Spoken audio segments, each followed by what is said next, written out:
Hello friends, welcome back to my channel. Friends, आज के इस वीडियो में हम लोग देखने वाले हैं राष्ट्रीय परिवार स्वास्थ्य सर्वेक्षण 2023-24 के बारे में। NFHS 6 में बिहार की स्थिति क्या है। तो आइए जानते हैं NFHS 6 रिपोर्ट के बारे में। यह जो रिपोर्ट है NFHS 6 में बिहार की स्थिति क्या है। सबसे पहले जानते हैं NFHS का पूरा नाम क्या है। इसका पूरा नाम है नेशनल फैमिली हेल्थ सर्वे राष्ट्रीय परिवार स्वास्थ्य सर्वेक्षण 2023-24 और ये अपने क्रम का छठा सर्वे है। हाल ही में स्वास्थ्य एवं परिवार कल्याण मंत्रालय ने राष्ट्रीय परिवार स्वास्थ्य सर्वेक्षण NFHS 6 रिपोर्ट जारी किया है। यह सर्वेक्षण भारत में मातृ एवं शिशु स्वास्थ्य, पोषण, टीकाकरण, शिक्षा एवं महिला सशक्तिकरण के क्षेत्र में हुई प्रगति को रेखांकित करता है। यह रिपोर्ट मुंबई स्थित अंतर्राष्ट्रीय जनसंख्या विज्ञान संस्थान के द्वारा तैयार किया गया है और यह श्रृंखला का छठा सर्वे है। NFHS 6 के अंतर्गत 715 जिलों के साथ लगभग 6.79 लाख परिवारों को शामिल किया गया है। तो इसमें कितना जिला शामिल है? 715 जिला। परिवार कितना शामिल है? तो 6.79 लाख परिवार को शामिल किया गया है। इसमें मणिपुर राज्य को शामिल नहीं किया गया है। अब आइए जानते हैं इसको कौन जारी करता है। तो स्वास्थ्य एवं परिवार कल्याण मंत्रालय। और इसे कौन तैयार किया है? तो अंतर्राष्ट्रीय जनसंख्या विज्ञान संस्थान मुंबई के द्वारा। अब आइए जानते हैं जनसंख्या। बिहार की कुल जनसंख्या में 5 वर्ष से कम आयु के बच्चों की हिस्सेदारी कितनी है? तो 5 वर्ष से कम आयु के बच्चों की हिस्सेदारी 11.5% है और पिछले रिपोर्ट में NFHS 5 में 11.7% था। तो पिछले बार की तुलना में इस बार जो जनसंख्या है वो घट चुकी है और कितना हो गया? 11.7% से 11.5% हो गया है। अगर बात की जाए 60 वर्ष एवं उससे अधिक आयु की जनसंख्या के बारे में, तो ये भी 11.5% हो चुका है और इसमें वृद्धि हुआ है क्योंकि पिछले जो रिपोर्ट था उसमें ये 11.1% था। तो हम लोग देख चुके हैं क्या क्या इसमें। देखें कि जनसंख्या में देखें कि 5 वर्ष से कम आयु के बच्चों की जो हिस्सेदारी है 11.5 है, जो पिछले रिपोर्ट के मामले में इस समय ये जो परसेंटेज है वो घट चुका है। और 60 वर्ष एवं उससे अधिक आयु की जनसंख्या वाले भी कितना है? 11.5% है और पिछले सर्वे की तुलना में इस बार है वो जनसंख्या है वो बढ़ चुका है। अब आइए देखते हैं राज्य की 15 वर्ष से कम आयु की जनसंख्या, तो ये कितना? 35.6% है और जो बिहार को एक युवा राज्य बनाती है। अब आइए देखते हैं आधारभूत सुविधाएं के बारे में। तो बिहार के 98.5% परिवारों के पास बिजली की सुविधा उपलब्ध है। तो 98.5% परिवार के पास क्या है? बिजली की सुविधा उपलब्ध है, जबकि पिछले जो सर्वे आया था उसमें कितना था? 96.3% था। राज्य के 99.8% परिवारों को स्वच्छ पेयजल की सुविधा प्राप्त है, जो लगभग सार्वभौमिक कवरेज को दर्शाता है। तो पेयजल की उपलब्धता कितनी है? 99.8%। अगला है राज्य के 93% परिवार आयोडीन युक्त नमक का उपयोग करते हैं। नेक्स्ट है राज्य के 21.1% परिवार किसी स्वास्थ्य बीमा या वित्तीय सुरक्षा योजना से जुड़े हैं, जबकि NFHS5 में यह 17.4% था। स्वास्थ्य बीमा से कितने परिवार जुड़ चुके हैं? तो पिछले बार कितना था? 17.4% था, लेकिन इस बार हो चुका है 21.1%। अगला है राज्य के 98.5% परिवारों के कम से कम एक सदस्य के पास बैंक या डाकघर खाता है। यह NFHS5 में 95.5% था। अगला है शिक्षा एवं महिला सशक्तिकरण। तो बिहार में 6 वर्ष एवं उससे अधिक आयु की 64.1% महिलाएं कभी ना कभी स्कूल गई है, जबकि NFHS5 में यह 61.1% था। तो 61.1% से 64.1% हो गई है क्या? तो 6 वर्ष या उससे अधिक आयु की महिलाएं जो कभी न कभी स्कूल गई है। अगला है राज्य के 14.9% पतियों ने किसी महिला के नाम पर भूमि का स्वामित्व है। राज्य के 14.9 पतियों ने किसी महिला के नाम पर या भूमि स्वामित्व है।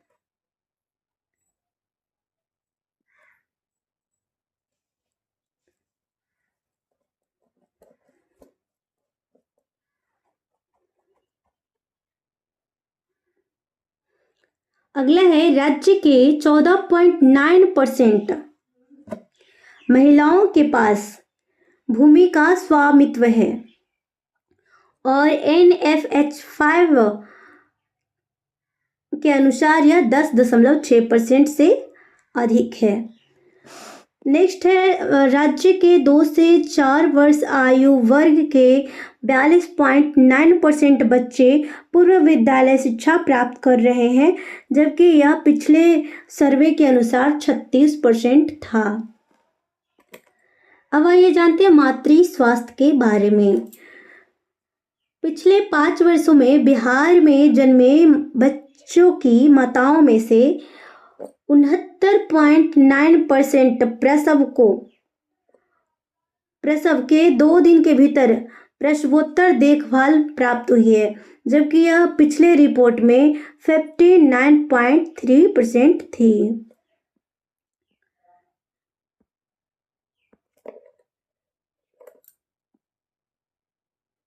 अब आइए जानते हैं राज्य में टीकाकरण की स्थिति के बारे में।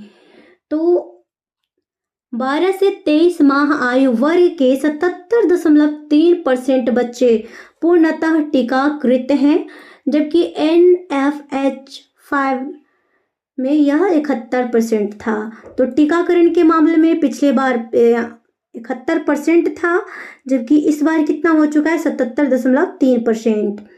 टीकाकरण कार्ड के आधार पर 86% बच्चे पूर्णतः टीकाकृत पाए गए हैं। 95.3% बच्चे को BCG का टीका मिला है और 74.9% बच्चे को हेपेटाइटिस बी की जन्म खुराक मिली है और 61.5% बच्चे को विटामिन ए की खुराक दी गई है। तो टीकाकरण में अगर हम लोग देखें तो बच्चे पूर्णतः टीकाकृत कितना है? तो 77.3%। कितना आयु वर्ग के बच्चे? तो 12 से 23 माह के बच्चे हैं। टीकाकरण कार्ड के आधार पर 86% बच्चे क्या है?